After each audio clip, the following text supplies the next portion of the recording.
It's worked so far, but we're not out yet. I wanna know what you're thinking. There are some things you can't hide. I wanna know what you're feeling. Tell me what's on your mind.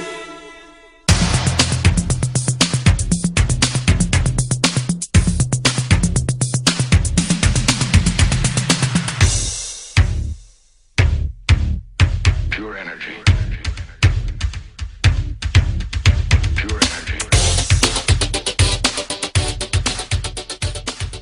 Hailing frequencies open, and welcome to Enterprising Individuals, the Star Trek discussion podcast that boldly goes into excruciating detail about the series, characters, and stories of the Star Trek universe.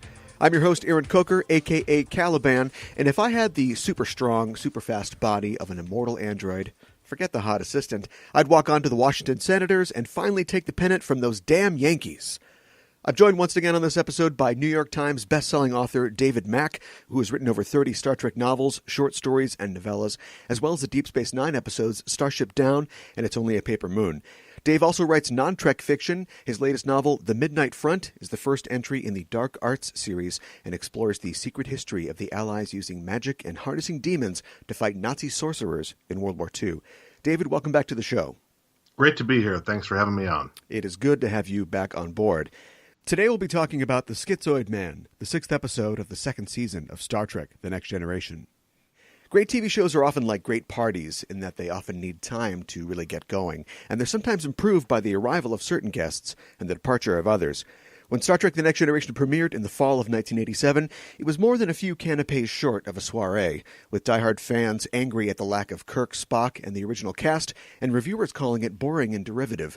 A looming writer's strike and heavy staff turnover made the show a battlefield behind the scenes, and at the center of it all was the host, Gene Roddenberry, the man whose vision had birthed and sustained the franchise, but a man whose reluctance to let the world he'd created change with the times, both in the real world and in the world of television production, threatened to end the party before it could even take off. But we'll talk about that a little later in the show. First, Dave, you were last on board almost a year ago, and at that time, I think off the air, we were talking about the still-to-be-released Star Trek Discovery. Since that time, Star Trek Discovery has premiered. There's one episode left to air as we record this. Your novel, Desperate Hours, has come out. Dayton Ward's second Discovery novel, Drastic Measures, is out this week. A third novel by James Swallow, Fear Itself, is set to come out in June. And Discovery is sitting at 82% on Rotten Tomatoes. The show is already in production for a second season. I think it's safe to say that Star Trek Discovery is a huge success. I think it's a pretty big hit. Obviously, I'm not privy to the subscription numbers of CBS All Access. Right. And in the end, that's really going to be the chief metric by which CBS is going to judge the success of the show, is how well did it drive subscriptions to the All Access streaming service. Yeah. Worldwide, they have their partnership with Netflix. So Star Trek Discovery is available to Netflix subscribers pretty much everywhere in the world except North America. Right. My hope is that when the second season is ready to go on, perhaps Netflix will get a second run deal where they will be able to air the first season of Discovery while CBS All Access has the brand new second season. And in that way, in North America, those who've been holding out or didn't want to sign up for another service maybe could get a chance to see it on their Netflix subscription, get hooked, and then take the plunge and join CBS All Access. But I don't know if that's going to happen. I think that would be a great idea, but nobody listens to me. What do I know? I'm listening. It seems to have been going well. I know that there's obviously it's a controversial show. It has sparked quite a bit of heated discussion about matters such as canon, continuity, visual aesthetics. When is it time to let go of visual aesthetics? Is it ever time? Because Star Trek has a particularly strange history in that regard of having done flashback episodes and crossover episodes that very faithfully recreated the aesthetic of the old series, right, rather than try to update the look. And so that there was always the sense of, yes, they look different, but they were all part of the same continuity. And then Discovery comes along and starts throwing curveballs in terms of the visual aesthetic of an era. And now fans are forced to sort of accept that, okay, we have to wrap our brains around the fact that the look of what we're seeing on screen has changed. We just have to pretend this is what it was all along. Right. So it's interesting watching fandom go through its spasms of adjustment as it struggles to deal with this. And it's always been a conflict, or it's that sort of thing where you love it's the passion of the fans that has kept this thing going, but it's also that passion for the old version of the series and that like persnicketiness about continuity that holds it back, I think, sometimes as well. Like they took entire episodes to explain why the Klingons had bumpy foreheads or smooth foreheads in Enterprise, when up to that point, people just kind of like, all right, we just accept it. It's just a visual change. Yeah, and also in Trials and Tribulations, the TNG... it's just a joke there. Right, the DS9 TOS crossover with Trouble with Tribbles, they have the observation, they have Bashir, say, those are Klingons? And they all look at Worf, and Worf simply passes it off with, we do not speak of it with outsiders. Right. And that's it. That's the whole thing. It's a great gag. It keeps the mystery. It's a practice in TV writing called lampshading, where you know that if you don't address it in some way, somebody's going to call you on it. But you also don't want to waste a whole bunch of valuable story time and screen time on something that's actually not germane to the primary story. Right. So you lampshade it. You deliberately call attention to it in a self-referential and mocking way. And then so that the readers and the viewers know, okay, they're aware of this. They got a laugh out of me for it, but they're not dealing with it at this time. Right. We move on. Yeah. That's called lampshading. I wonder, I think that it's best on Discovery that they have. I mean, I'm trying to think of like a specific moment that they've lampshaded things. And I don't think they really have. I think they've played it sort of straight, and they're like, I mean, what do you really want? Do you want like plywood sets and things like that? Like, we want to deliver a modern aesthetic and a cool looking sci-fi show, and I hope that you can accept that. And then we can find canon reasons why these guys had multicolored T-shirts and these guys are wearing jumpsuits. But I mean, isn't this what you want? I mean, I did that in my book. Yeah, right. So, but yeah, they haven't really needed to lampshade anything, at least not too explicitly. Right. They played it pretty straight, and they've obviously got one or two curveballs left in this weekend's finale episode. So I won't spoil anything there, but I'm sure that the ending of the episode will definitely have fans talking for the next year or so until they get new episodes. Sure. Well, that's what we're looking forward to. One of the other things that we were talking about was, and this was early, of course, in the development, the departure of Brian Fuller as the executive producer of the show. And he had since moved on to work on American Gods and Amazing Stories, two shows that he has also departed from at this point. Yeah. And so I guess I still don't know exactly how the show changed without his continued involvement. But as I've been watching the show, I mean, it's been so tightly plotted and clean in its storytelling for the most part that I have to commend the production for finding their own way with what had been established already before he left. Yeah, he laid down a blueprint for them. In some respects, he hamstrung them. He, limited their ability to change direction after his departure. Interesting. So they were obligated to continue the path that he had charted. Uh-huh. And I think that, there was a little bit of a shaky start between the first two episodes and the third episode as they had to transition from the pilot that they had been left with and had to adapt and revise on the fly to the third episode, which is where the new regime, as we'll call them, took over and had to manage the transition from Fuller's pilot to the series they were going to run week to week.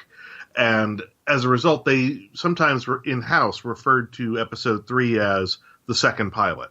Sure. Okay. I can see that. Because they had to reestablish the rules of the show. The first two episodes function almost as prequel.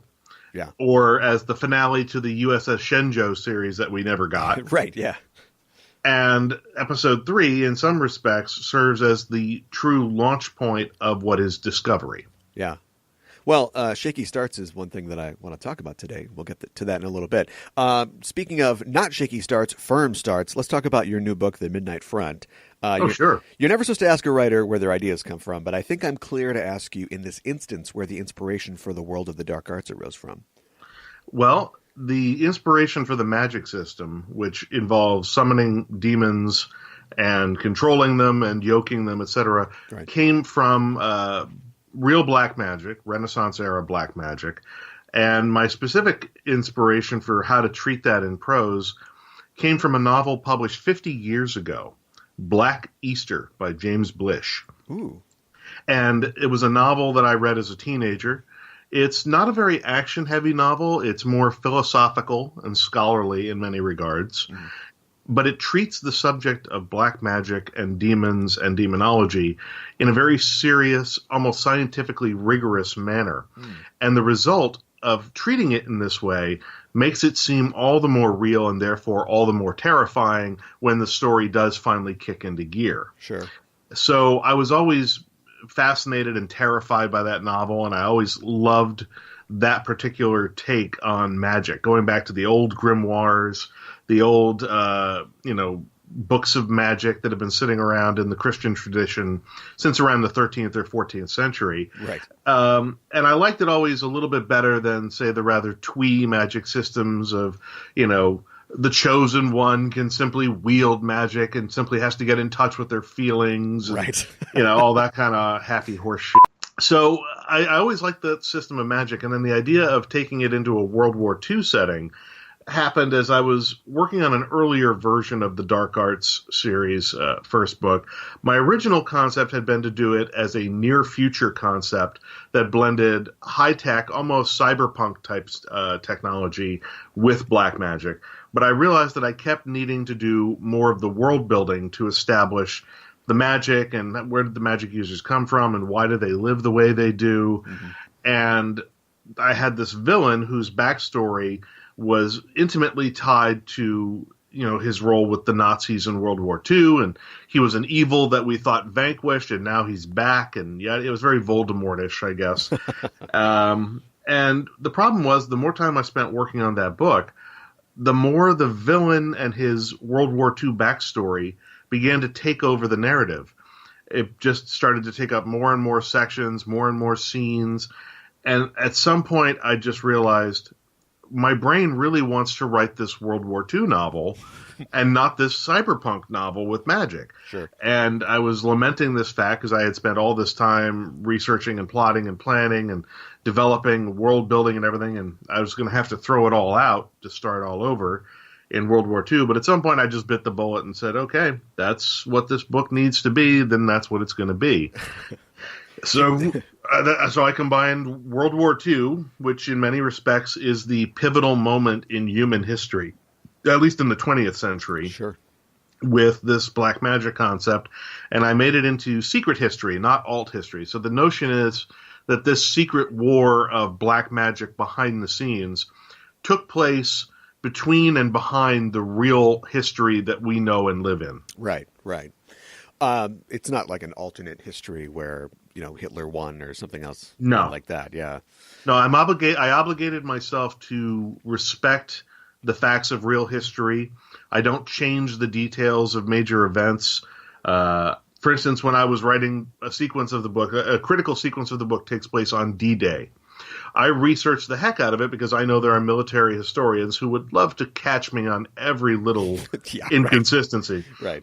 So I made sure that I knew the numbers of which landing boats, which LCA, which Higgins boats deployed from which ships with which units in them. I made sure that if my character was with the 2nd Rangers, that he deployed from the right ship in a boat that had the right number on it. Right. I made sure that the lieutenant in his boat was a real lieutenant who was actually there on D-Day. Okay. So he's actually got a commanding officer who was a real CO on D-Day. I made sure that the name of the lieutenant who I established got to this particular destination first is actually the guy who got there first. Okay.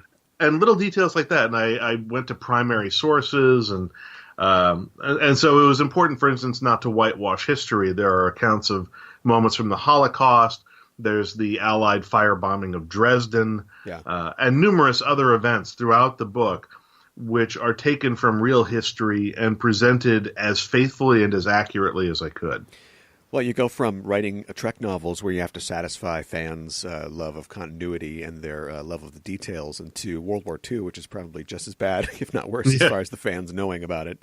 But at least I had the skill set. I mean, sure, spending 15, 16 years writing tie-in novels, and you get used to doing tons of research and backing up everything you do with citations and matching up to real history, or at the very least to continuity and canon. Yeah. When you have to do it with real history, I imagine that if I did not have this prior experience and ability to quickly pivot when I find the facts don't support what I want to do story-wise, I imagine it would have been a much more frustrating experience. Were there any particular reference works or like documentaries you looked at to get a feel of the period?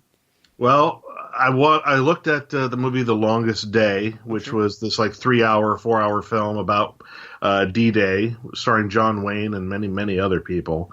But most of my research was done with primary book sources. Rangers Lead the Way. Mm-hmm. I did research at the National World War II Museum in New Orleans. Went to the National Holocaust Museum in Washington, D.C. Okay. I picked up a book on soldier slang across the decades so that I could distinguish between period-specific jargon of different members of different services in different wars. So for instance, I wanted to make sure that my Army Rangers on D-Day were not using slang that should have been specific only to Navy men of the Vietnam era, let's say. Right, yeah. So I made sure to go through the period-specific jargon and lingo, and I made sure that, the soldiers would not be using slang or jargon that was not correct to the period.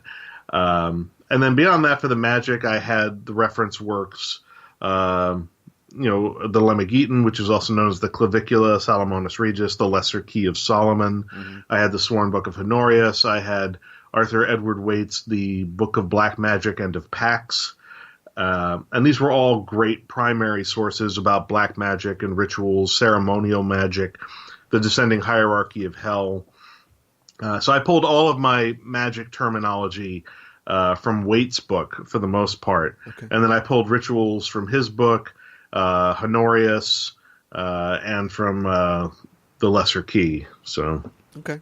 Well, I love World War II stories and things like Band of Brothers, so if Amazing Stories doesn't work out for Spielberg and he wants to double back to World War II, I'd love to see a Midnight Front series on Apple TV or elsewhere. Hey, I would love to see it on HBO or Netflix or Amazon Prime. Amazon Prime's been doing great with Man in the High Castle. Yeah, I think this would be a great partner series for that. Okay, I can see that. And then, only the first season would be World War II. The notion of the series, the Dark Arts series, is that with each book, we jump to a different era of geopolitical history, and we write a different style of book.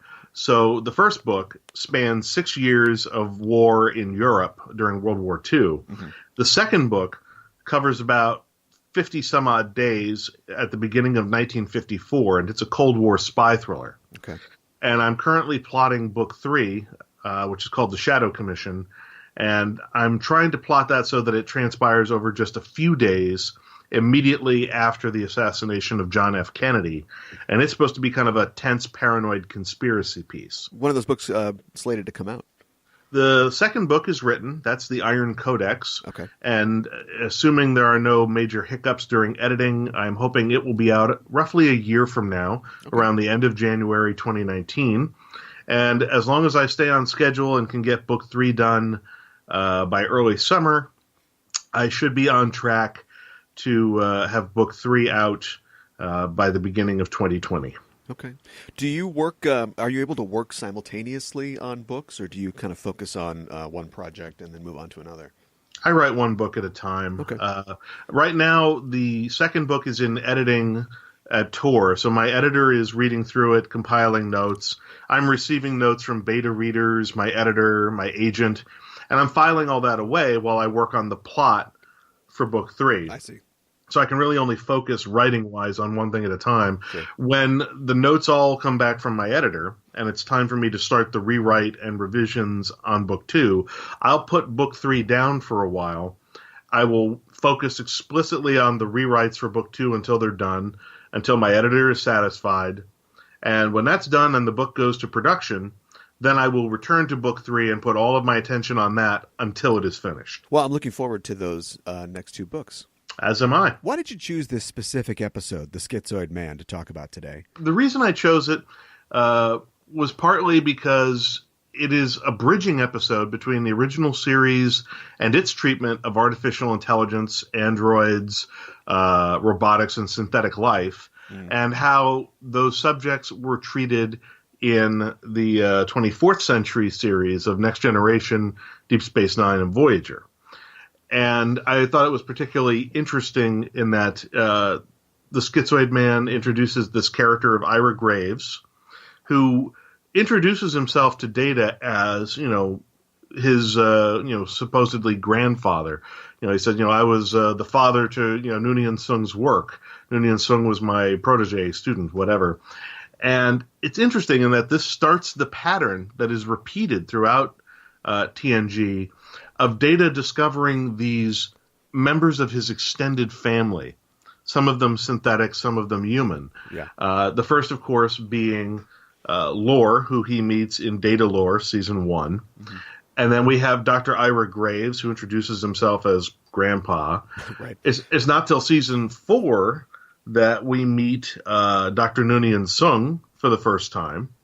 And then we have, also in 3rd season before that, Data created his daughter Lal. And then in the 7th season episode, Inheritance, Data meets Juliana Tainer, who introduces herself as his mother. Right. And then, of course, there's a whole other story going on with Juliana Tainer in that she, although she thinks she's human, is actually, spoiler alert, children, Juliana Tainer is actually a Soong-type android built in the likeness of a woman who was human, who was the lover and scientific partner of Noonien Soong, and he transferred her consciousness into the Soong-type android, which is fascinating because that's exactly what Ira Graves does in this episode. Right, right. And Ira Graves, being the mentor of Soong, you can imagine that this is partly where Soong, A, got the idea, and B, maybe got his first exposure to the technology, which harkens back to the original series episode, What Are Little Girls Made Of? For me, I'm always curious about how Data's positronic brain works. I mean, it's a concept that's borrowed from Asimov, and we never really find out the workings, mostly because there probably aren't really any workings mechanically. But if he has a psychology and a brain structure, in a neural net similar to a human's, and why you're able to do things like transmit your consciousness into, Data if you're Ira Graves, or transmit Juliana's consciousness into a Soong-type android. I mean, there's clearly some similarity in the human brain and the positronic brain. Well, I think that was mentioned in a number of episodes and possibly also in some of the feature films that Soong was attempting to replicate the sometimes chaotic, unpredictable nature of synaptic connection that happens in a biological brain, but in a positronic matrix. Sure. But it is interesting, this one of the things established in this episode. Originally, Graves simply meant to transfer the sum of his knowledge and experience into the computer that he had at his laboratory. Yeah. Then he sees the possibility, with Data in his presence, of changing his plan on the fly and putting his whole consciousness into Data. And what this implies, particularly when you look at the ending of the episode, when they extract Graves, or when Graves, I think, out of guilt, surrenders his hold on Data and uploads himself into the Enterprise computer in a manner similar to what he meant to do at the beginning, the part of him that is now in the computer is just raw data. There's no actual personality. And it implies, in a certain respect, that a positronic brain, because of its innate consciousness and some other innate quality, can be a repository for a soul in the way that most computers in the 24th century era cannot. Right. And we also get the added sort of hint that, like, whenever Data is experiencing emotions due to his chip, or even when like he creates Lal and she develops emotions. Troy seems to be able to sense them empathically, which I'm not really sure how that works exactly, but it does seem to suggest that, yeah, something more is going on at that point. You know, a soul is present. That he's more than a machine. Yeah, exactly. And right, that happens here when she senses the burning jealousy, as she describes it, coming off of Ira Graves in Data's body.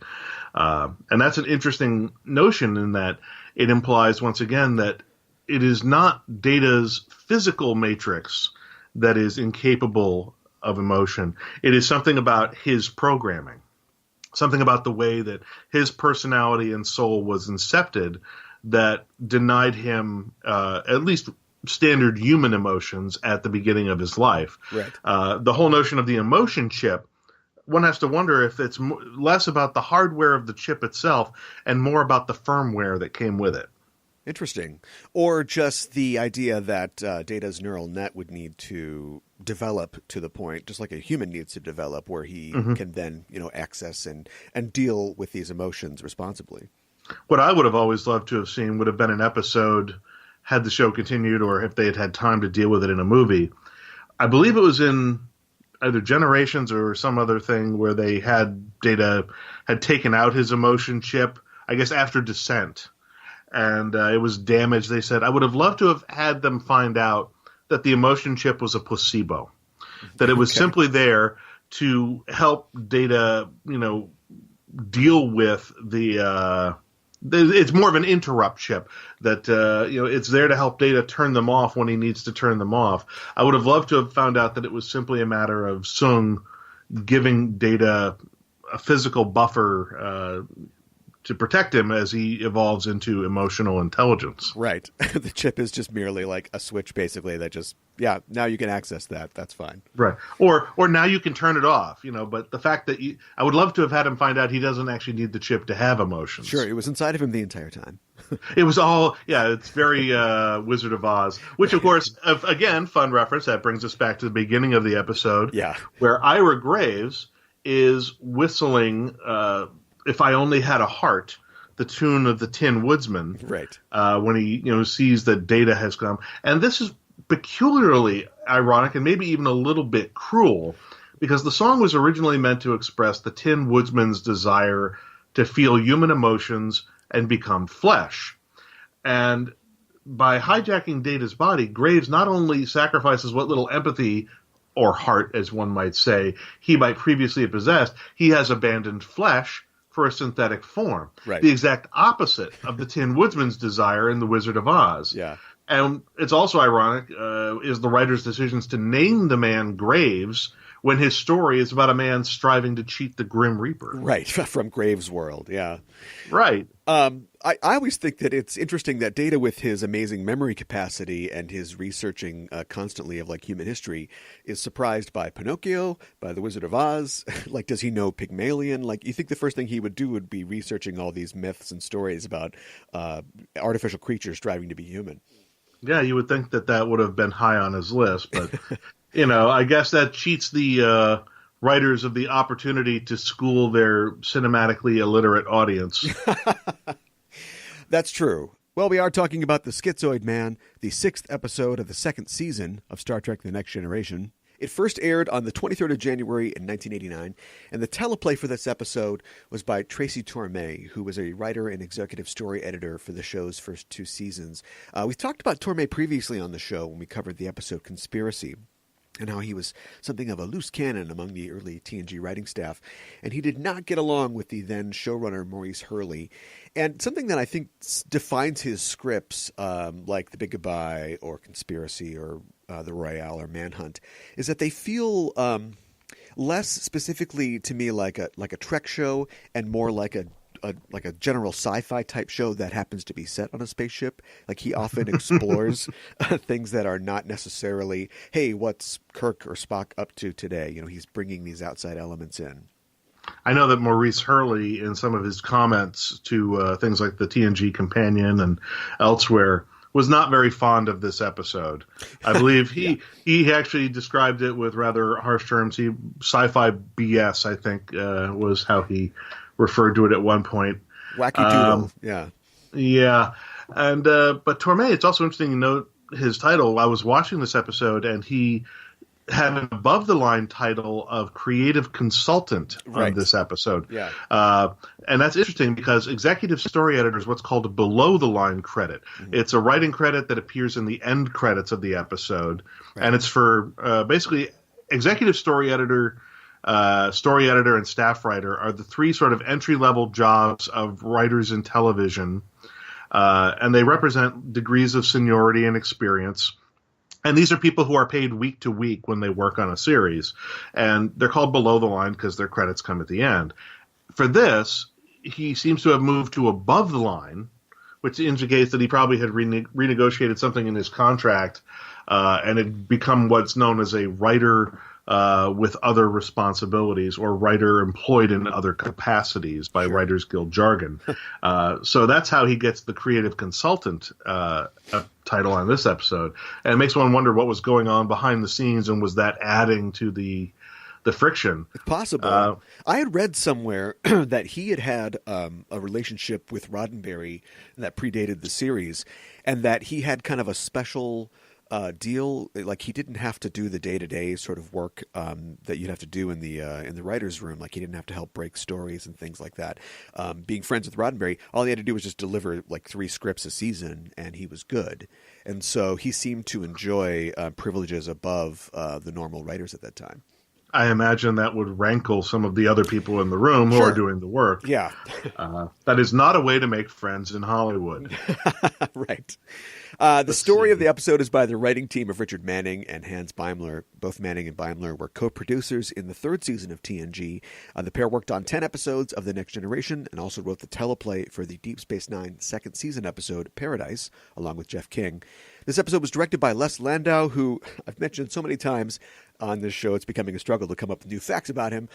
He directed 58 episodes total between the 4 post-original series shows, and his first turn in the director's chair came when he took over production on the TNG episode Code of Honor from Russ Mayberry, who was apparently responsible for adding the African theme of the planet Ligon 2 in that episode, for which Roddenberry fired him.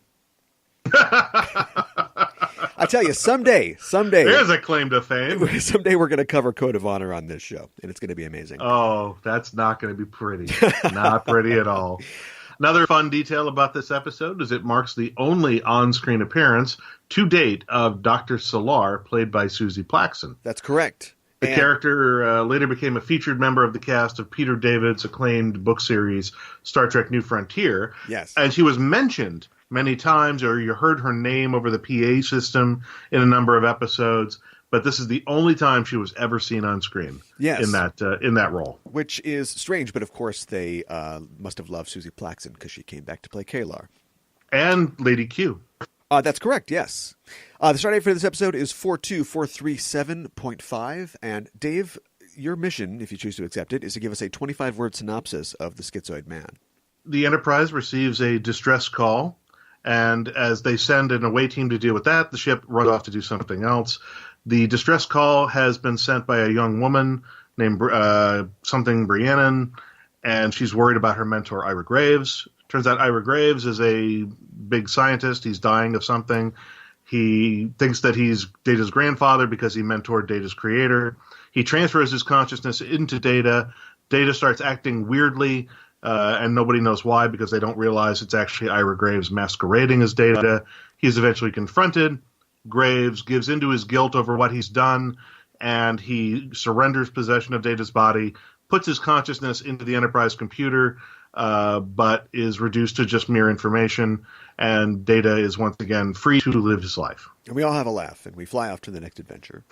Yes, as we cringe through this episode full of misogyny, and we'll get to it. Oh my Lord! Let's anesthetize ourselves with some interesting facts from the memory banks for this episode. The title of the episode came from an episode of The Prisoner, apparently, as Prisoner star Patrick McGowan was originally intended to play the role of Ira Graves, which would have been interesting. That would have been interesting. I'm not sure that he would have brought the same gruff quality to it that our guest star did, but all right. Yeah, Data is, of course, trying out a beard in this episode, and in a scene cut from the script, he would later try being bald in an attempt to emulate Captain Picard. And I have to wonder, how do these Soong-type androids work? Do they have, like, working hair follicles? Is that what's going on? Yeah, he's capable of growing out his hair. He can do everything. He can do everything. He can accelerate it. Or he may have actually simply tried on a synthetic beard. Sure. Which I think would probably be more likely. The capabilities of Soong-type androids are quite diverse and bizarre and seem to have changed to suit the needs of whatever the episode was or whatever the writer needed as a gag at that moment. Right. Hence the line, I believe, in the TNG pilot about Data saying he can be used as a flotation device. Well, yeah, which they recycled for Insurrection, I think. Yes, I believe they did. I always wonder why, like, it's cooler, I think, if he can grow actual hair. But since there are always, like, pulling up little panels, like, under his hair to plug, like, wires into him, like, it's clear that the actor is wearing a wig. So why doesn't he just detach his hair? Like, he should have, like a Lego man, like, removable hair. You would think, but what are you going to do? I mean, apparently, Soong-type androids, if you go by later episodes, can be programmed to mask their...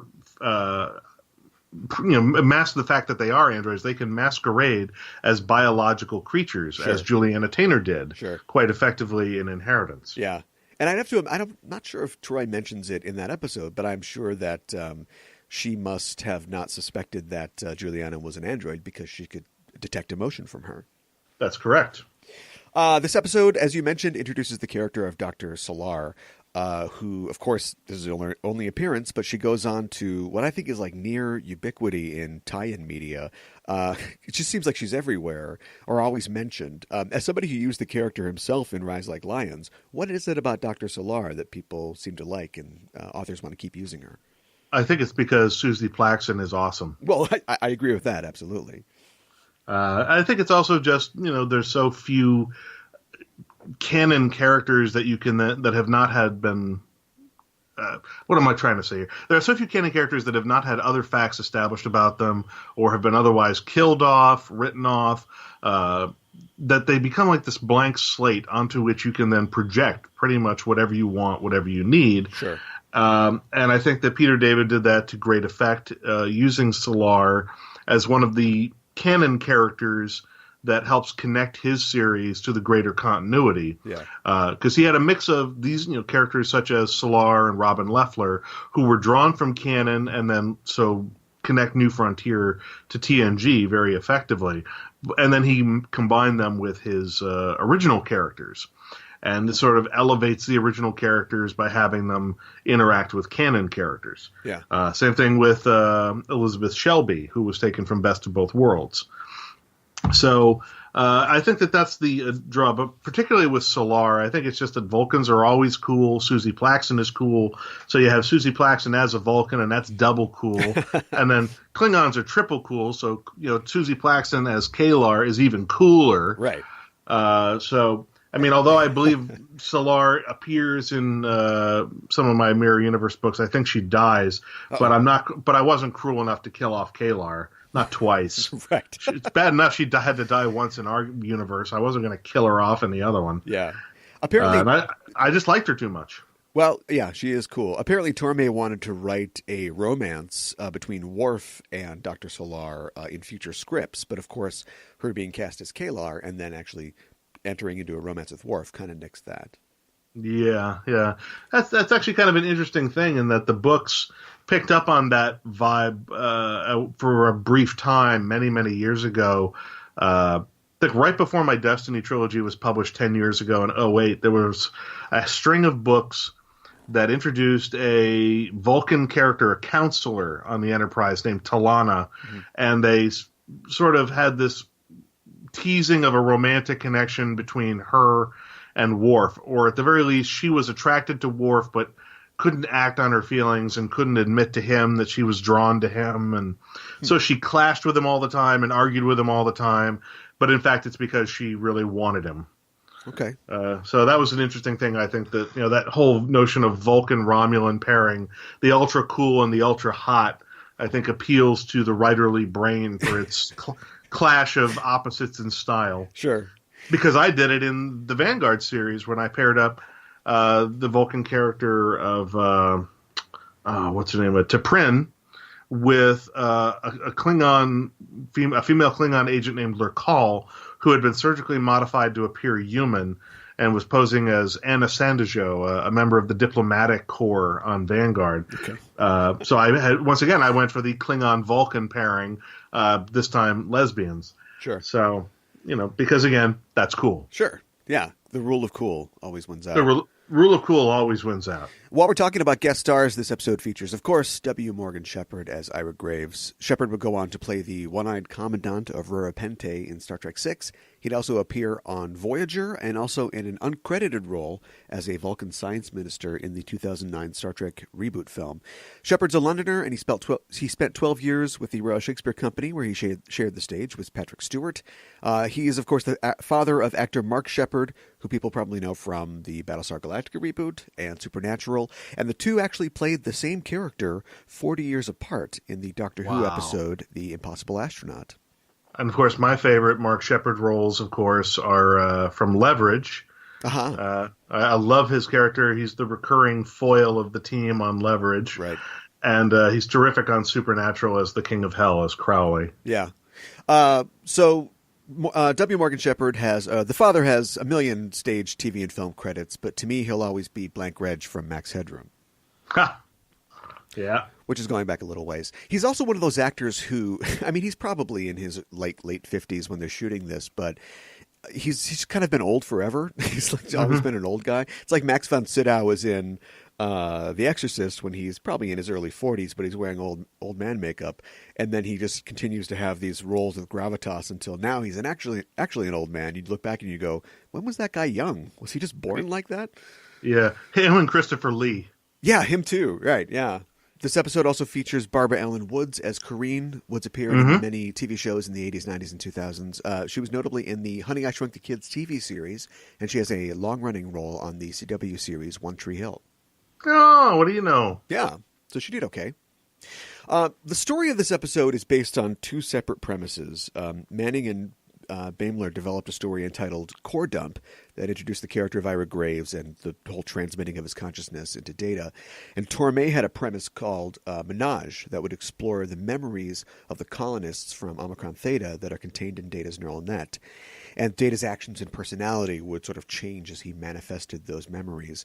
And once Torme was assigned the script, he decided to merge those premises, which Maurice Hurley, as you guessed, did not like very much. As you said, he didn't like what it did to the character of Data. He felt that it damaged the character. He didn't like that Data was acting out of character, which I got news for him. Like, it's a good thing, I think, that he moved on from the series eventually, because as far as I can tell, Brett Spiner lives for the chance to put on a funny hat and make Data act weird. Yeah, that's pretty much what every actor dreams of. Yeah. The chance to do something and break out and steal the show. Yeah, and we returned to that a little bit in the, or at least a chance for Brent Spiner to do that in the 7th season episode, Masks. Of course, he gets to play a lot of different characters. Yeah. But I always felt like this idea that he contains all the personalities, possibly, or at least the information, possibly in a similar way to this transfer that Ira Graves does, of the colonists from Omicron Theta is never really explored on screen all that much. Like, we're reminded of it occasionally, but it just seems like a plot element or a character element that just kind of gets dropped as the series goes on, and Data becomes more interesting as himself. Yeah. I'm not sure what they ever intended to do with it. I think maybe some of the books have tried to make use of it. I think maybe it had been part of an original pitch for another episode that eventually got reworked in a different direction. Okay. But you're right. I don't think it ever really went anywhere. This notion of him having the memories of the colonists. I think in later episodes it was established that the memories were given to him not so much as a repository, not so that he could inhabit, say, the personalities of these people, but to give him a foundation upon which to build ideas of ethics, morality, to build, social understanding. It was intended to give him a step up in terms of being able to understand the nuances of interaction in a social setting. Okay, I see. So in the case of an android like B4, who probably doesn't have that, you see that he is completely like socially inept and doesn't have that sort of basis of human behavior to work off of.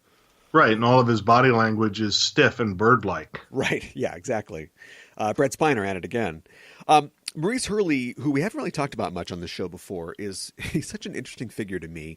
And I should mention before I go on that there's a great documentary by William Shatner that covers the time period that we're talking about, the early years of TNG, called Chaos on the Bridge, which is available on streaming services. Maurice Hurley's a guy he was working on cop shows like Miami Vice and The Equalizer, and he is brought in the first season along with Robert Lewin, another writer-producer who'd never done sci-fi. And eventually he ends up as the showrunner and head writer after Dorothy Fontana and David Gerrold leave the show. And this is after Fontana wrote the pilot and several other scripts, and Gerrold wrote the series Bible, and he was a story editor for the show as well. Mm-hmm. And he and Lewin were brought on by a person that I haven't mentioned yet, who's sort of the snake in the garden figure of this story, Leonard Maislish, Gene's lawyer, who involved himself in the day-to-day workings of the show far beyond his mandate as Gene's lawyer. I see. Do you know the stories of Maislish? No, I am more acquainted with the stories of Richard Arnold because I come from the tie-in side. I see. Okay. All right. Yeah. Well, apparently, this is all in the Chaos on the Bridge documentary, but he became kind of the go-between between Gene and the production, and so he would be delivering notes from Gene to the writers that were in his handwriting, and he would be doing things like hiring Maurice Hurley, who definitely kept the show going at a tumultuous time, but basically was hired to replace Fontana and Gerrold after they were basically fed up with the show and ready to leave. And he actually got caught, or at least it was rumored that he was doing rewrites on scripts, and he's not a guild member, so that was a big deal. That's a no-no. Yeah, and Gerrold just brought a lawsuit against the production concerning that. And so you've got this show that is sort of flailing around in its first season. They lost like 30 writers, I think, from the time that it started to the time that it ended. Yeah, and the writer strike began at the end of the first season. And in this documentary, they I think it's Ira Stephen Bear talks about how they have this list, like this hall of fame in the staff washroom that has like the names of all the people who have come and gone and been like. I thought the writer's strike happened at the end of the second season. Which is why we got Shades of Grey, that terrible right clip show as the season finale. Well, as far as I understand it, it was happening in '88, in like the spring of '88, and so that would have been end of first season, right? And so it delayed the production of season 2. So by the time they were actually able to ramp up, it was sort of rushed, and they didn't have enough scripts, and that's what sort of led to Shades of Grey. Oh, right. And Data's Day, I recall. Yeah. Not Data's Day, the one where Troy gets pregnant, the child. The child, right, yeah. Not great. The thing about Hurley is that he's got this real no-nonsense style in running the show. And the most important thing to him is he's doggedly determined to hold up Gene's, quote-unquote vision of the show and of the future. This humanist future where humans have no conflict with each other, which, of course, was a source of endless frustration for the writing staff. But his idea was, this is wacky doodle sci-fi, but I've hired to do a job. This is what I'm going to do. I think at one point Gene himself had written a script and Hurley sent it back because it contained elements that weren't on brand for what Roddenberry said that he wanted for the show. So he's this guy who he's the guy that you want looking after your show and your vision, but he's not the guy that we need right now. Like, this show is going to end up with Shades of Grey at the end of season 2. Like, this show needs help transitioning from this old style of sci-fi, what the original series was, into something new, what it eventually became. So it's a mess. I mean, you've got a show that can't grow up because the guy that created it, or at least people working for him, won't let it. And it isn't until Roddenberry is stepped back and Maurice Hurley is gone and Leonard Maislish is gone, and you get people like Michael Piller, Ron Moore, Brandon Braga, Melinda Snodgrass, they come on board. Rick Berman and Pillar are running the show, and you really see the show start to settle in and start acting like the TNG that we know. The stories become less... Around season 3, right? Right, yeah. The stories become less plot-driven, they're more character-focused, and we get examinations of issues in that Trek style that go beyond, it's the black planet, or drugs are bad, Wesley, eat something. Right. Is there a point that, I mean, besides just the start of season 3, that you would identify as Trek really coming into its own or sort of taking off? You're talking about Next Gen specifically? Yeah, Next Gen. I think it would probably be the episode Yesterday's Enterprise. Oh, okay, sure. I think that really marks the third season transition point. Like, even the beginning of third season, it was definitely better than it had been in the first 2 seasons. Mm-hmm. And then third season, you could feel, okay, this is a little different. We're going in a different direction now. This feels better, feels more sure-footed.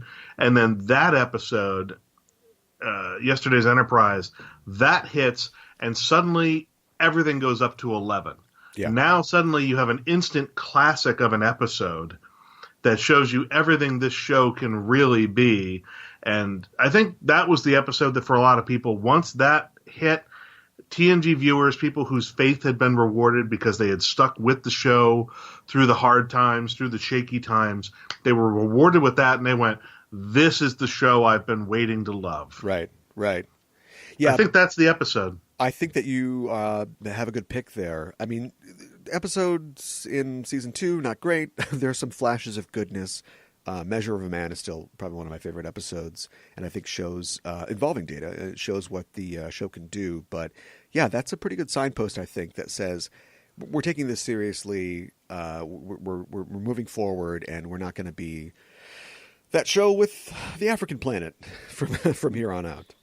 Yeah, I mean, Measure of a Man is a great episode. And again, that's an interesting one in that it connects back to what we're talking about here with the Schizoid Man, in that this is also one of those early episodes that addresses the question of what are Data's rights as a sentient being. Yeah. That's one of the arguments that Picard makes. Once they've determined that it is Ira Graves hijacking Data's body, and Graves is trying to justify what he's done by saying, what does it matter? Data's not human. He's only viewing Data as a machine that emulates human behavior, not as an actual thinking being that deserves to be treated with respect. Yeah. And Picard, even here, is making the argument he is a sentient thinking being, and you do not have the right to take his life and steal it for yourself. Yeah.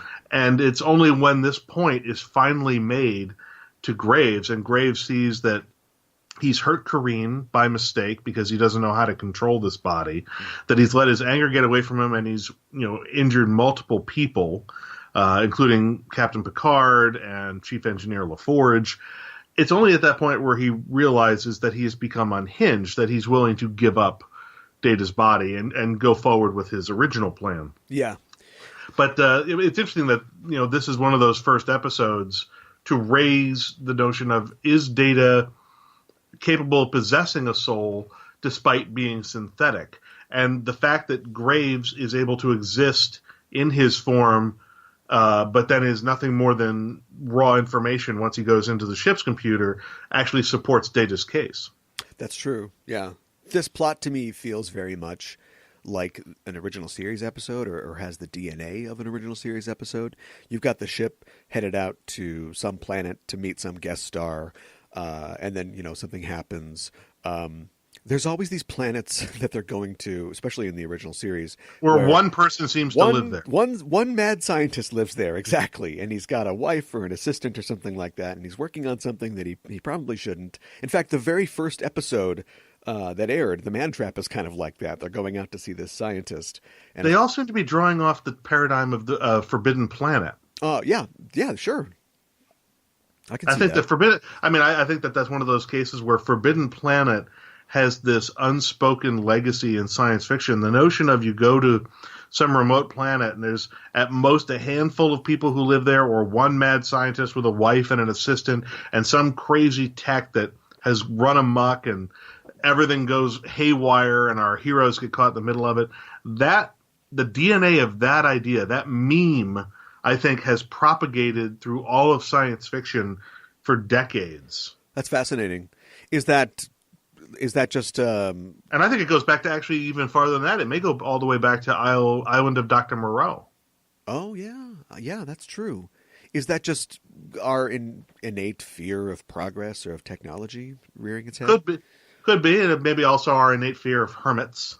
Yeah, I can see that too. That's the problem. They need to make all these scientists just work on the moon or something like that. Don't let them go off to Graves' world.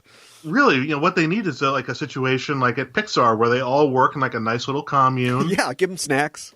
There's some vegetable gardens. There's some ping pong tables. Maybe a little skee ball. Right. There's a weekly karaoke and a luau. I think that if these guys were kept a little happier and a little more social, maybe had easier access to booze. Right, little golf carts they can drive around, yeah. The occasional wife-swapping party. I think that these guys could mellow out a little bit and stop trying to destroy the galaxy. Well, I think they would definitely be down for the wife-swapping party. These hypothetical scientists will undoubtedly be men because the franchise has years to go. Even at this point, it has years to go, I think, before it breaks out of the mold of sexism that kind of surrounds the show still. At this point, we're on the other side of second wave feminism. So all the questionable quips are given to this kind of dirty old man character. But I have to say the women in this story, they don't do much but stand around and deliver exposition. This was a painful episode to watch because of the fact that, you have to take into account it's 30 years old. This was made 30 years ago. Right. And even 30 years ago, Graves was meant to be seen as inappropriate. Right. He is described by the female characters as rude, as chauvinistic, but by today's standards, he should be lynched, really. Yeah. He's got a line that he means as a compliment. Women aren't people, they're women. Right. Now, he thinks that this is a compliment, but in fact, it's a remarkable display of misogyny because he's trying to exempt women from his overall misanthropy. Yeah. But it just comes off. Also, the fact that he describes himself as a former lady killer, which is a term that not only is it misogynist, but it's loaded with privilege and implications of violence toward women. Yeah. It's not fantastic. One would wonder what would happen if Data was a woman, if Graves would even want to try this transfer. Oh, that would have been an interesting question. Yeah, would he have even tried it? Oh, well, into the computer for me. Yeah, a shame. What a shame. Never. Something that really kind of bugs me, too, is just beyond the kind of social implications, is that it really limits the story, in my point of view. We only get the story from the point of view of Graves, and Corrine is never more than a sketch, really. And I have a lot of questions, like, was she an intern? Was she getting college credit for this? She's just there to provide this motivation for Graves, and I think the story would get better if we saw things more from her side. There's hints of suggestions around the episode that she has this promising life ahead of her that she's going to return to now that, Graves is dead. But he, like all older men who go after young women, is holding her back from that life. Yeah. I believe they state in the episode that her parents were killed in some crash or something, and she was orphaned, and he took her in, which gives us even a creepier vibe. Now we're into like creepy pseudo Woody Allen territory. Oh boy. Where he's not really her adoptive father. He's not really, but he's sort of acting in loco parentis, but he's skeeving on her, and he knows that he's too old for her. And then he's like, but if I could get that android body, then I could be a sex machine, and she would want me. Yeah, right. Dude, this is wrong on so many levels. Yeah, it's not great. There's probably no way that we get away with this in an 80s syndicated show, but if you could sort of double down on these characters, give them an actual life instead of like the sexist quips from him and the concerned looks from her. If you saw touches of tenderness between them, or the suggestion that a fleshing out of their relationship, that he sees her as a partner, but she sees him as a father figure, which is weird, but it's, that would create more of this dynamic. So we understand ultimately why he's doing this, and then why she really recoils from it, because she's just sort of like, oh, is that what's going on? Oh, and that she she's pretty horrified once she realizes that he's stolen Data's body. Yeah, and once he breaks her hand, that's not. That certainly doesn't help either. I think that again, if this episode were being done today, they might try to find a more sympathetic motivation for Graves, they might have made him less of an open misogynist and twit. And I think that maybe they would have based his intentions, like for instance, if Corrine were still young or still a child, still vulnerable, and Graves acting as her father doesn't think that Corrine will be safe in the galaxy without him. So if he were to do this as a father figure, to say she still needs me to protect her, and then only find out later, no, she's far stronger than you thought she was. She doesn't actually need you, and it's okay for you to move on. Yeah, right. I think that's maybe how a story like this would have been handled today, because he is so unlikable in so many ways from the very beginning. He's arrogant. He's a sexist. He's insulting to military officers. And then he's skeeving on this young woman who's supposed to look up to him like a father. And he does all this because he wants to mac on her. I mean, that's pretty nasty. Yeah. You can't really sympathize with any part of his motivation except for maybe cheating death. And even that seems petty because of the way he's done it by effectively killing somebody else. Yeah. And the entire episode is basically about him as well. Like, I like your little pitch for sort of improving the episode.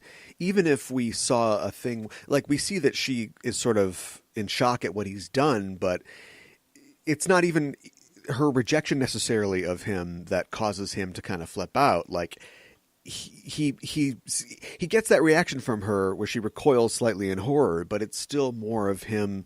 Oh, I don't think I can do this. And Picard has to talk him down. And I think that she's just sort of like, just an accessory in this. Shepard brings the character to life interestingly, but ultimately I don't really care what happens to him. And just saying, neither do I. Just saying that he's Data's grandpa doesn't do much to cover that gap for me. Not at all. I was looking at the TNG Writers Bible for this episode after shaking my head at the fact that every female character is described as extremely attractive in the Bible. But I was looking at the guidelines for scripts, and the first rule is, write stories that involve our crew.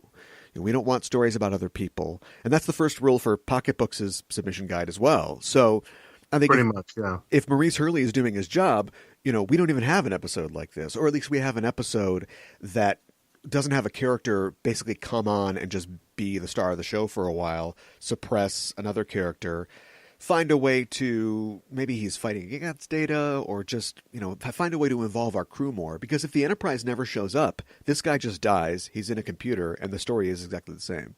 Pretty much. What's interesting is the ticking clock in this episode. Once they realize what Graves has done, that he has imposed his consciousness into the positronic matrix on top of Data's, and that in fact, because of the way in which he has done it, it is threatening to permanently suppress and overwrite and erase Data's personality. Right. And that if they don't get him out of there in a certain specified amount of time, the damage could be irreversible. Data could become unrecoverable. Yeah. It's interesting that this is perceived as, a bad thing. This is perceived as killing Data. When, if you look at some of the proposals that were suggested for how to bring Data back after Star Trek Nemesis, the notion that because his memories were all uploaded into B4, the notion that somehow this would reincarnate Data's personality, which would then overwrite the existing matrix in B4, and Data would be reborn in B4's body. Nobody stops to think, well, this is essentially saying that Data is going to be reincarnated by killing his developmentally challenged older brother. Yeah, this is murder. Troublesome. This is just it's troublesome because people are not thinking about these beings as sentient beings worthy of their life, worthy of existence simply for the fact that they exist. B4 has every right and deserves to have every chance to exist as he is, without modification, without reprogramming. His life is not worth less just because he doesn't function the same way Data or Lore does. Right. That does not make him worth less. Yeah. It does not make his life expendable. It is immoral and evil to suggest otherwise.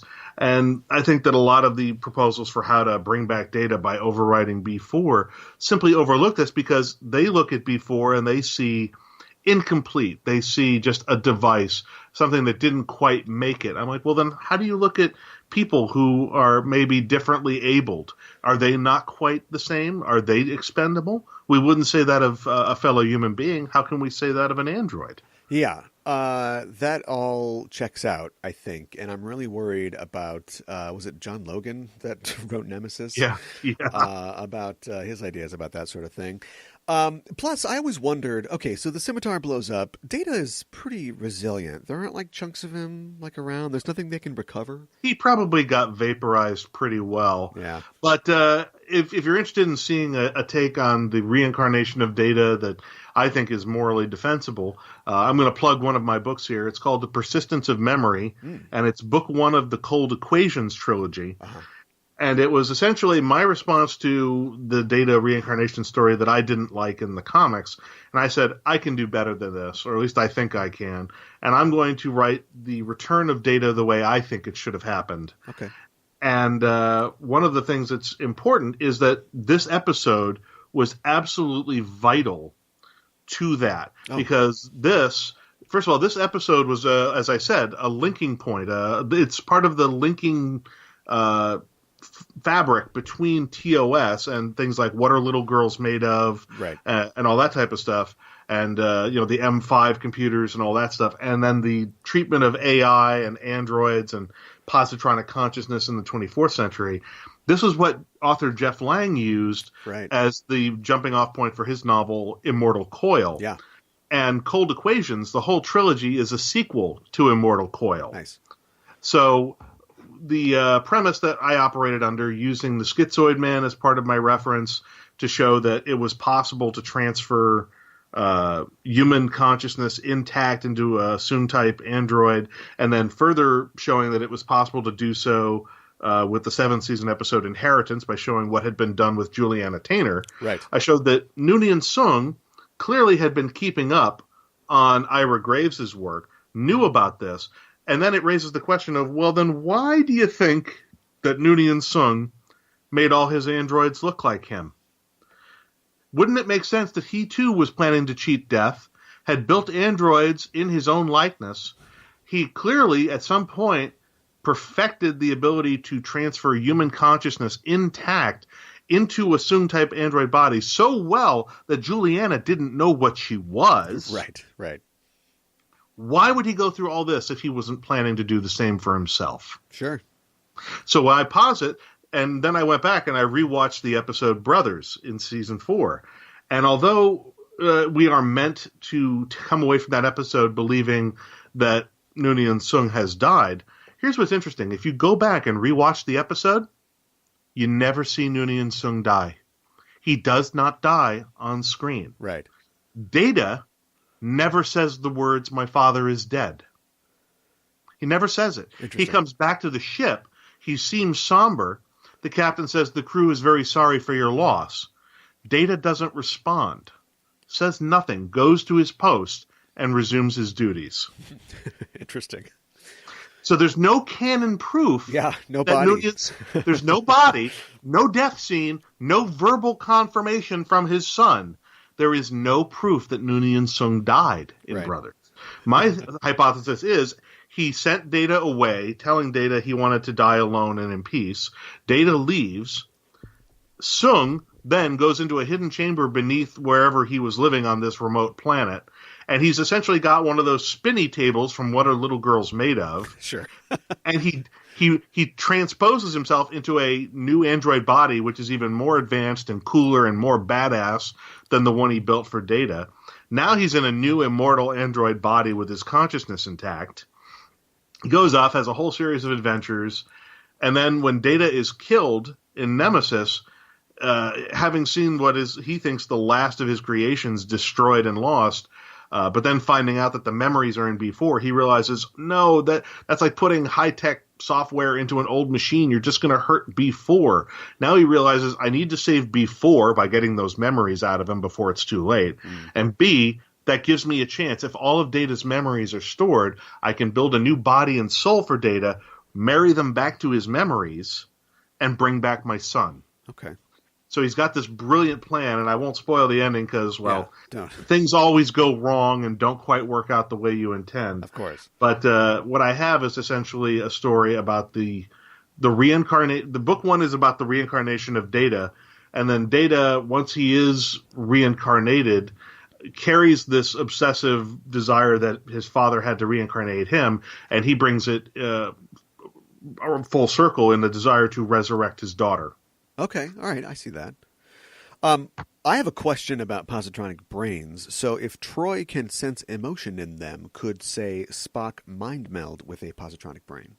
That's interesting. I think that the answer is yes. And the reason I say that is because Spock was able in Star Trek The Motion Picture to achieve some degree of psychic connection with V'ger, right, which was a wholly synthetic intelligence, but one that operated on higher planes of consciousness, higher energy levels, and perhaps in multiple extraspatial dimensions that perhaps either mimic or overlap with those used by telepathy or psionic talent. Interesting. So because I think that Spock was able to meld with V'ger and read V'ger's desires to rejoin its creator, I think that it is entirely plausible that a powerful telepath, a strong psionicist, such as Spock or Sarek, could try a mind meld with a being with a positronic mind. Sure. That would probably apply to Nomad as well from the original series, The Changeling. Yes, I think it would. I think especially the fact that if the positronic mind is giving off emotions that are recognizable to Troy, and when you combine that with the other canon evidence that it is possible for a mind meld to occur with a synthetic intelligence, I think that inescapably the answer is yes. Yeah. Spock could mind meld with Data. Neat. Well, somebody's got to write that. Thank you. That's a great idea. I may steal that. Okay, go for it.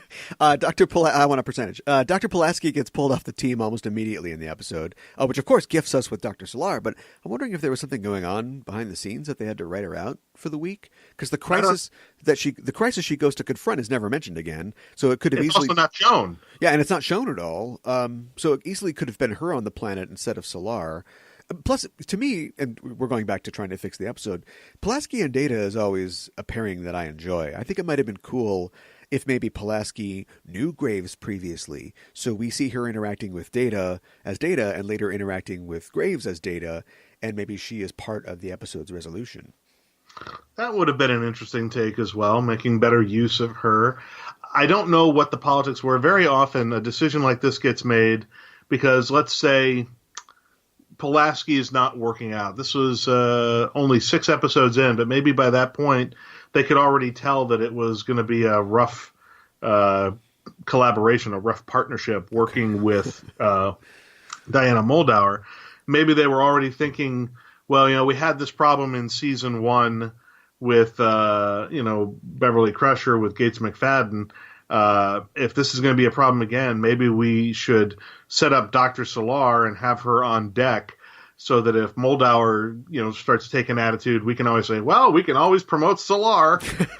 We're just blowing through doctors at this point. Yeah, just, hey, if you're going to be a pain in the ass about this, we've got Susie Plakson ready to step up and take the job. So for all we know, this was a shot across Diana Muldaur's bow, or maybe it was just that she had something else going on that week. Okay. Maybe it was for all we know, maybe it was originally written with Diana Muldaur's character, with Dr. Pulaski in the mix, and maybe for some reason she just couldn't do it. Had another commitment. You never know. I'm wondering if what's the timeline of whether she was involved with LA Law at this point. I don't remember. I think later. she was. I think she was already done with LA Law by this point. Okay. I do like Graves' funeral scene. That's something that I remember stuck with me from when I saw the episode as a kid. And Data's little silly speech that he gives when he's like, "Look at that face." To know him is to love him. To love him is to know him. Yeah. That's when Data can be very funny, and he's always funny when he's being funny. Unintentionally, but I don't like when they try to make Data do like bits. Like at the end of this episode, when Riker's like, "Oh, you were wrestling a targ in your underwear or whatever," and Data's like, "Did I win?" It's like come on, that's too bitty. You don't get that. Well, I think it was because his delivery was too cutesy. He's, I think that if he had simply, heard this, processed it dryly, right. and then just looked at him and completely dry, dead serious, just to say, "Did I win?" Right. Yeah, right. Okay, that would work. Yeah. No little hint of a smile, no playful banter, just, "Did I win?" Yeah, it's a little too hot for me. and just have the rest of the crew just look at him like, "You don't understand what just happened, do you?" Right. But there's all kinds of stuff in this episode that makes me shake my head. For instance, okay, so the little funeral scene, that's great, except that you're going to beam him into space. Why didn't they? I know they didn't disperse his molecules because they wanted that ending image of the coffin floating in space. Right. Well, congratulations. You've just contributed a bunch of space junk in an interstellar travel lane. This thing could... A ship moving at faster than the speed of light could slam into this thing someday. I mean, right. The odds against it are astronomical, sure. Yeah. But you've just put a new obstacle into play that might be a hazard to interstellar shipping. It's a mattress in the space lanes, yeah. Why didn't you disperse it molecularly into the void? That's my first question about that. Here's the next thing. The beginning has this whole ridiculous thing like where the Enterprise is called away to this other crisis. Yes. All right. And they have to zip into orbit to do this thing called a near warp transport. The touch and go down warping, yes. Right. The touch and go down warping because it's so critical. Time is so critical. So they drop out and nobody, apparently Troy's never done this before. It's some big deal. So they drop out, they start the transport sequence, and apparently as the transport sequence is finishing, the ship warps away and making Troy feel like, she says, "For a moment I felt like I was materializing inside that wall." And Data says, "For a moment you were." And I'm like, okay, this is a technique that we never really saw again, no, I don't think as far as I know. All right. It doesn't seem to serve any particular purpose. Yes, the Enterprise was in a hurry, but was the emergency so serious that they couldn't spare literally an extra 5 seconds to complete a normal 10-second transport sequence? Yeah. Was the risk, the mortal risk to the away team, really worth saving 5 seconds in orbit? I mean, come on. I could see if the ship dropped out, if they were under fire, or there was some tactical need for the ship to escape quickly before being destroyed by a hostile force. You've got to drop in, beam your team, and get the hell out before somebody can get a weapons lock. Right. Then I get it. Then this technique makes sense. You're depositing a strike team and you're trying to evade fire, and you don't have time to put up your shields. If that's the explanation, great. But that's not what's going on here. This was one of those cool ideas that some writer wanted to shoehorn into an episode, even though there was no good reason for it. Yeah. It's just idiotic because it only takes 10 seconds to do a transport sequence. And I respect them wanting to put cool scientific stuff in it. But you're right. Like the second transport is complete, they hit warp 9.6 and like they're there. It's right. So it's ridiculous. And then after they've warped away, the ship is now at supposedly high warp, racing to this emergency crisis at like warp 9 point something, and Data taps his comm badge and hails the Enterprise to let them know that they've reached the planet. Right. Okay, how the hell did Data hail the Enterprise after it warped out of orbit? In almost every other episode, once a ship warps out of the system, it's beyond the range of away team communicators and comm badges. Right. But here, Data seems to have no trouble at all raising them on a comm badge, even though they are warping away. These are just a couple of the things that make me shake my head and go, come on, guys. I think you found a nit there, I think, that needs to be picked for sure. On the bright side, they have a fun like welding sculpture of a little robot. I don't know if you noticed that, but like, where was this? When they first beam down, this is the place where they do the touch and go down warping thing. Oh right, yeah. And they meet Graves, and he's like, "Oh, you're Soong's work." On against the back wall, there's this little like statue. It's about 3 feet high, and it looks like it's made of like scrap metal, and it looks like a little robot or a knight or something like that. And to me, it was just like an overactive prop department. Is like, this guy works on robots, right? Robots, yeah. I saw this great thing. Yeah, robots, see? I saw this great thing in a rummage sale. We'll just throw a little robot in here. Maybe he's working on that. Yeah. And of course, one other nit to pick where Data is talking with Graves, and Graves is saying, look at me, dying man, mourning a man who will never know death. And Data mentions his off switch and says that's kind of like death.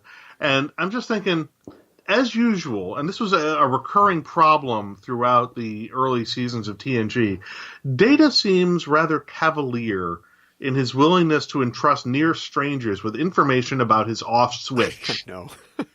He just seems to tell anybody who comes along. By the way, did I mention I have this off switch right back here? Right.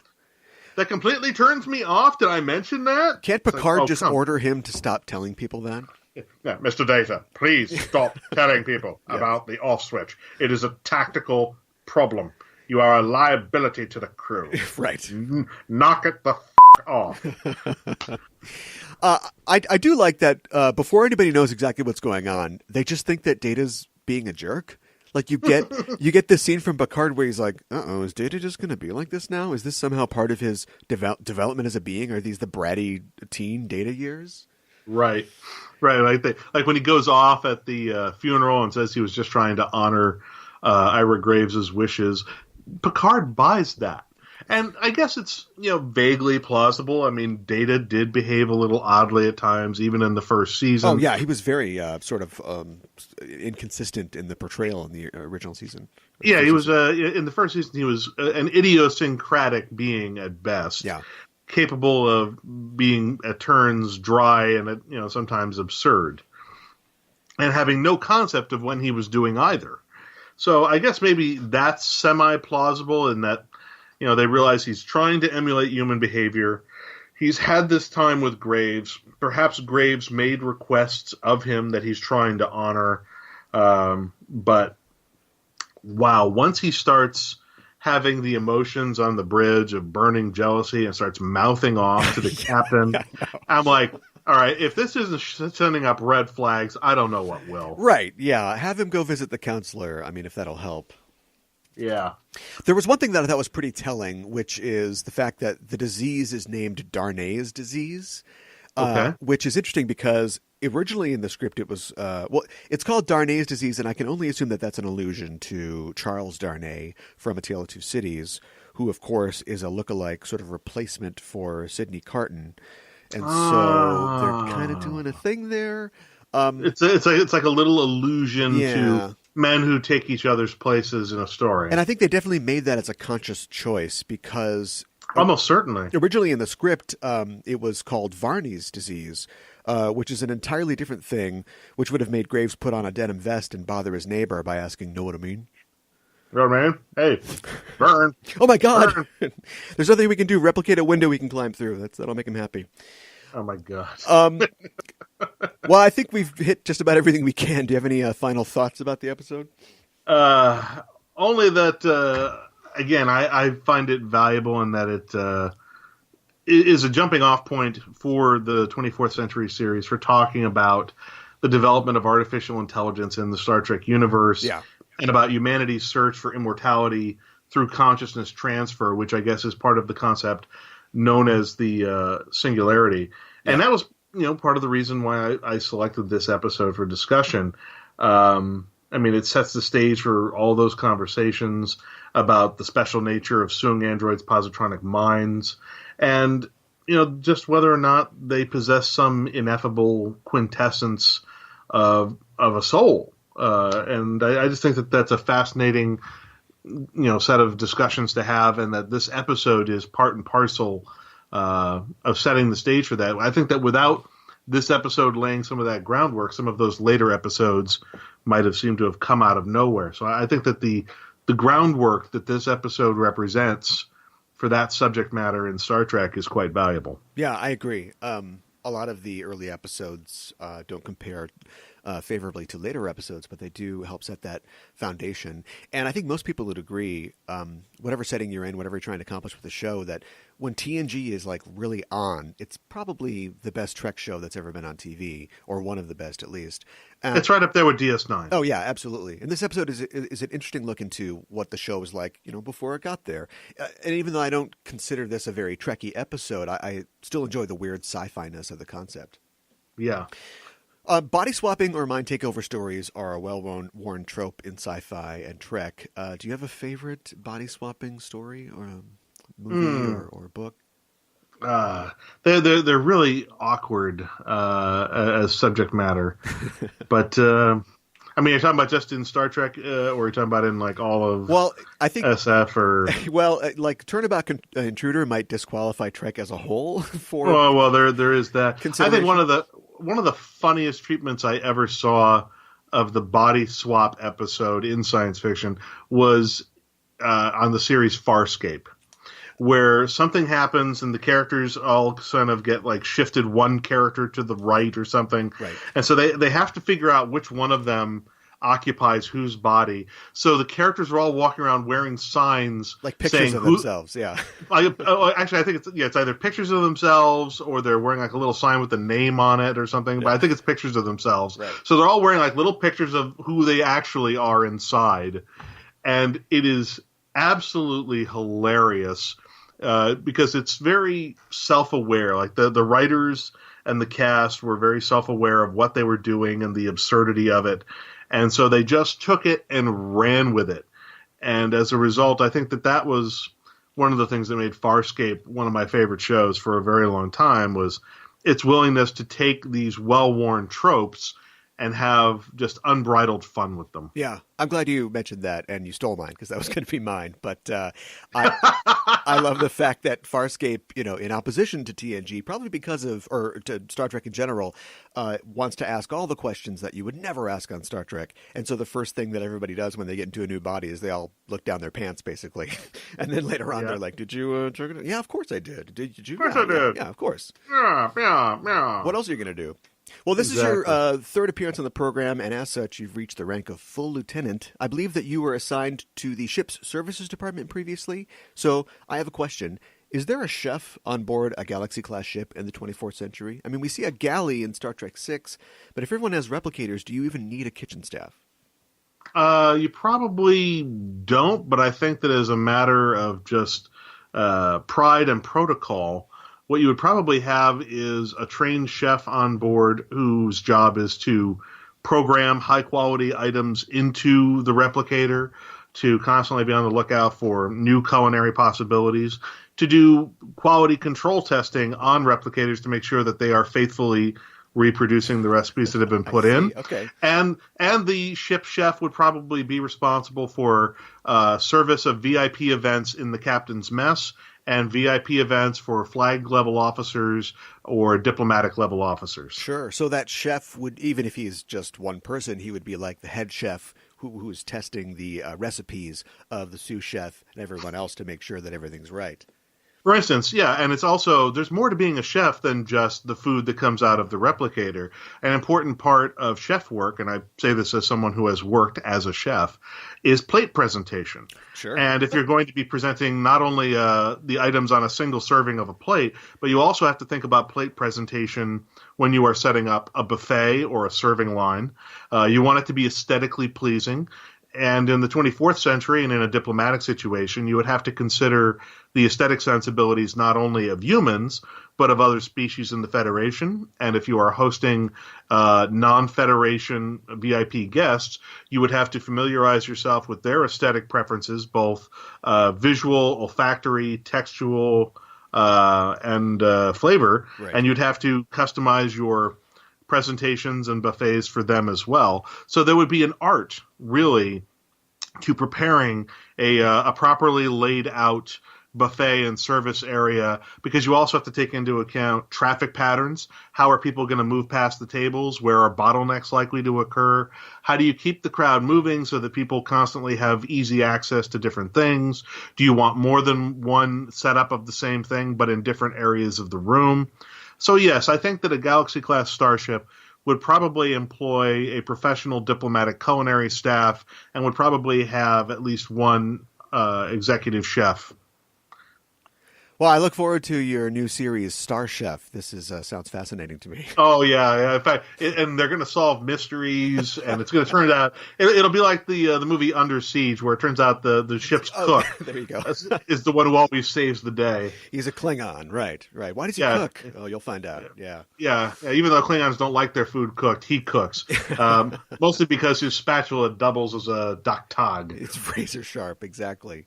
Well, Lieutenant Mack, thanks for joining me to talk about Star Trek and the Star Trek universe. If people want to continue the conversation, and they can, at EISTPod on Twitter and the Enterprising Individuals Facebook page, where can people find you online? They can find my website, davidmack.pro, or they can find me on Twitter, David Allen Mack, David ALANMACK.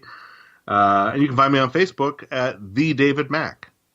That's great. And your new book, The Midnight Front, and also your Discovery book, Desperate Hours, are available on Amazon and other places. Please pick up The Midnight Front. It is very important to me that this book do well. It's very important to Tor that this book do well.